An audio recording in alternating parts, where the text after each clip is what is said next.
চলুন বন্ধুরা, আজকে আপনাকে দেখাবো বড় পোলের গাড়ি থেকে পোল কিভাবে নামানো হয়। এই যে দেখেন, দু সাইডে চ্যানেল লাগানো আছে। এই যে দেখেন, এবার শাবল দিয়ে দু সাইড থেকে দুজন ঠেলা মারবে। পোল চ্যানেলের উপর দিয়ে এই যে নেমে গেল। এরপরে দ্বিতীয় নম্বর পোল নামাবে, এটা একইভাবে নামাবে। এই যে নেমে যাচ্ছে, তিনটা পোল নামলো। এইভাবে পোল নামানো হয়।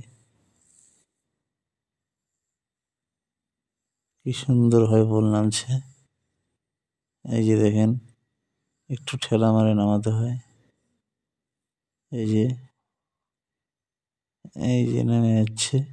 Wow, complete. এবার গর্ত খোঁড়াবে। এই যে দেখেন, মেশিন দিয়ে গর্ত খুঁড়ছে। কত স্পিডে গর্ত খোঁড়া হয় দেখেন, কয়েক সেকেন্ডের মধ্যে গর্ত কমপ্লিট। এই যে দেখেন, মাটি কেটে কেটে বার হচ্ছে, ফালাটা ঘুরছে গাড়ির মাধ্যমে। এই যে দেখেন, কমপ্লিট গর্ত। এখন শুধু ফালাটা তুলবে। এই যে দেখেন, কি সুন্দর হয়ে তুলছে। একটা মাটিও গর্তের মধ্যে পড়ছে না। এই দেখেন, গর্ত কমপ্লিট। এবার পোলটাকে বাঁধা হচ্ছে চেন দিয়ে। এই যে বাঁধানো হয়ে গেল, এবার হুকের মধ্যে আটকে দিয়ে পোল নিজে নিজে দাঁড় হবে। দাঁড় করার জন্য কোনো লোক লাগবে না। এই যে দেখেন, গাড়ি নিজে পোল দাঁড় করে নিচ্ছে কি সুন্দর করে। ওয়াও, এই যে পোল দাঁড় হয়ে যাচ্ছে নিজে নিজে। এবার সেই আগের গর্তটার মধ্যে পোলটাকে রাখা হবে।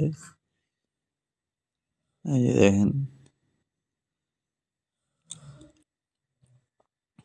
পোল নিয়ে চলে আসলো গর্তের কাছে।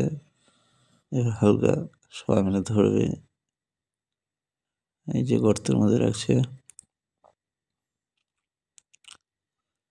ওয়াও, এই যে রাখা হয়ে গেল।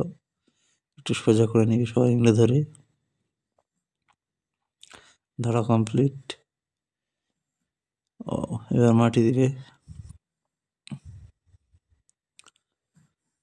সোজা করে রাখলো, মাটি দেওয়া কমপ্লিট হয়ে আসতেছে। এই যে পুরো গাড়িটা, এই যে মাটি দেওয়া কমপ্লিট।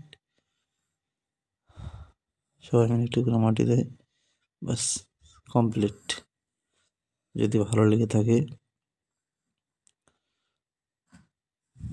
চ্যানেলটাকে সাবস্ক্রাইব করে লাইক, কমেন্ট, শেয়ার করে দিবেন।